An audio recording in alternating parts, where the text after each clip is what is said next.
અંધેર નગરી ને ગંડુ રાજા, ટકે શેર ભાજી ટકે શેર ખાજા। આ કહેવત તો આપણે બધાએ સાંભળી જ છે, પરંતુ હવે જાણે આ કહેવત ગુજરાતના વહીવટ પર સાચી પડતી હોય તેમ લાગે છે। કારણ કે સુરતના કતારગામમાં નાસિરનગર આવેલું છે, ત્યાં એક એવી ઘટના બની જે અનેક સવાલો ઊભા કરે છે। 200થી પણ વધુ મકાનો અહીંયા તોડી પડાય છે, સેંકડો લોકો ઘર વિહોણા બન્યા। પરંતુ સૌથી મોટો સવાલ એ છે કે આખરે આ ડિમોલિશન કર્યું કોણે, શું થયું છે, શા માટે ચર્ચા થઈ રહી છે? આવો જોઈએ, જાણીએ, સમજીએ।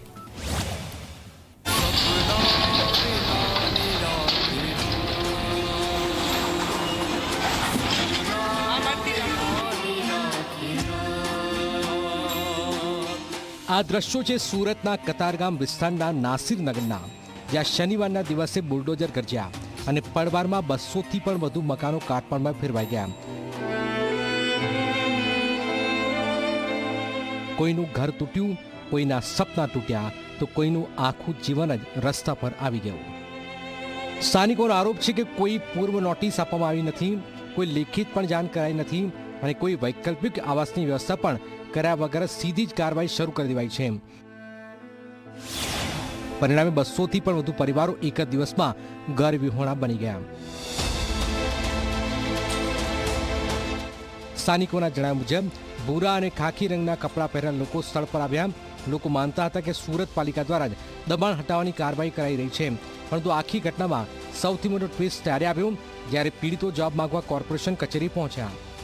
કોંગ્રેસના નેતાઓ અને અસરગ્રસ્ત પરિવારો સુરત મહાનગરપાલિકાની કચેરી પહોંચ્યા અને વૈકલ્પિક આવાસની માંગ સાથે રજૂઆત કરી, પરંતુ અધિકારીઓએ જે જવાબ આપ્યો તે ચોંકાવનારો હતો। કોંગ્રેસના નેતા અસલમ સાયકલવાલાના જણાવ્યા મુજબ કોર્પોરેશનના અધિકારીઓ સ્પષ્ટ કહ્યું છે કે ડિમોલિશન સાથે તેમને કોઈ સંબંધ જ નથી। જે નાસિરનગર સ્લમ વસાહતનું ડિમોલિશન હાથ ધરાયું, જેમાં વિડીયોમાં આવ્યા કે સુરત પોલીસના એસઓજી ડિપાર્ટમેન્ટ, અન્ય પોલીસ વિભાગ અને સુરત મહાનગરપાલિકાના સેન્ટ્રલ ઝોનના કર્મચારીઓ, અધિકારીઓ હાજર હતા। એ જ્યારે અમે ગઈકાલે રજૂઆત કરવા ગયા કે એમને વૈકલ્પિક આવાસ આપો, તો મહાનગરપાલિકાના જવાબદાર અધિકારીઓ અમને એવો પ્રત્યુત્તર આપ્યો કે આ ડિમોલિશન સુરત મહાનગરપાલિકા કે એમના કર્મચારીઓ કર્યું નથી। અમે કીધું કોણે કર્યું, એમને ખબર નથી। હવે આ સમગ્ર મામલે સવાલોનો ઢગલો થયો છે। જો કોર્પોરેશનની કાર્યવાહી કરી નથી તો 200થી પણ વધુ મકાનો તોડ્યા કોને? શું કોઈ ખાનગી ટોળકીએ સરકારી તંત્ર નામે બુલડોઝર ફેરવ્યા?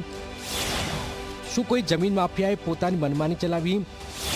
અને જો આવું થયું હોય તો તંત્ર આખો દિવસ શું કરી રહ્યું હતું? પોલીસ ડિપાર્ટમેન્ટ એમ કહે છે કે ભાઈ સુરત મહાનગરપાલિકા અમારી પાસે બંદોબસ્ત માંગ્યો હતો।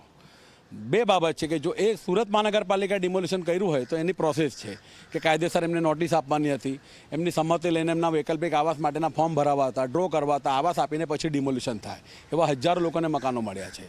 કોઈ ખાનગી વ્યક્તિએ એના આર્થિક લાભ માટે કર્યું હોય તો એના માટે પણ પ્રોસેસ છે કે 60 વર્ષથી વસવાટ કરતો જ્યારે પરિવાર હોય તો એને કાયદેસરની નોટિસ મોકલવી જોઈતી હતી, પોલીસ સ્ટેશનોમાં અરજી કરવી જોઈતી હતી, કલેક્ટરમાં અરજી કરવી હતી, ના છૂટકે એને હાઈકોર્ટ જવું હોય તો હાઈકોર્ટની ઓર્ડર આવતે, પોલીસ બંદોબસ્ત લઈને આવતે અને ખાલી કરાવતે તોય ચાલતે।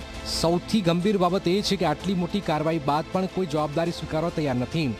ઝી 24 કલાકે આ મામલે મહાનગરપાલિકાના અધિકારીઓ, mayor, deputy mayor, standing committee ચેરમેનનો સંપર્ક કરવાનો પ્રયાસ કર્યો, પરંતુ કોઈ પણ કેમેરા સામે બોલવા તૈયાર નથી। ડિમોલિશનની જે કામગીરી હતી તે સુરત મહાનગરપાલિકાની ન હોવાનું જે જવાબ છે તે મળ્યો હતો, ત્યારે ઝી 24 કલાકની ટીમ દ્વારા મેયર, ડેપ્યુટી મેયર તથા ખાસ કરીને મ્યુનિસિપલ કમિશનરનો ટેલિફોનિક સંપર્ક કર્યો હતો, પરંતુ તેઓએ આ અંગે ટેલિફોનિક કોઈપણ પ્રકારની જે પ્રતિક્રિયા છે તે આપી નથી। હાલ આ જે મુદ્દો છે તે ટોક ઓફ ધ ટાઉન બન્યો છે। આખરે પ્રશ્ન માત્ર ડિમોલિશન નથી, પ્રશ્ન છે જવાબદારીનો, પ્રશ્ન છે કાયદાના શાસનનો અને પ્રશ્ન છે સામાન્ય નાગરિકના અધિકારોનો। કારણ કે જો 200થી પણ વધુ મકાનો તૂટી જાય, સેંકડો લોકો ઘર વિહોણા બની જાય અને ત્યારબાદ પણ જવાબદાર કોણ છે તેનો જવાબ ન મળે, તો પછી આને વહીવટી નિષ્ફળતા નહીં તો બીજું શું કહેવાય?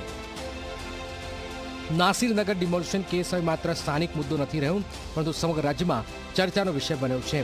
સ્થાનિકો પોલીસ ફરિયાદની તૈયારીઓ કરી રહ્યા છે, કોંગ્રેસ પણ પોલીસ કમિશનર સુધી રજૂઆત કરવા વાત કરી રહી છે। ત્યારે 200થી પણ વધુ મકાનો જમીનદોસ્ત કરનાર કોણ? જવાબદાર સામે કાર્યવાહી ક્યારે? ચેતન પટેલ, ઝી મીડિયા, સુરત.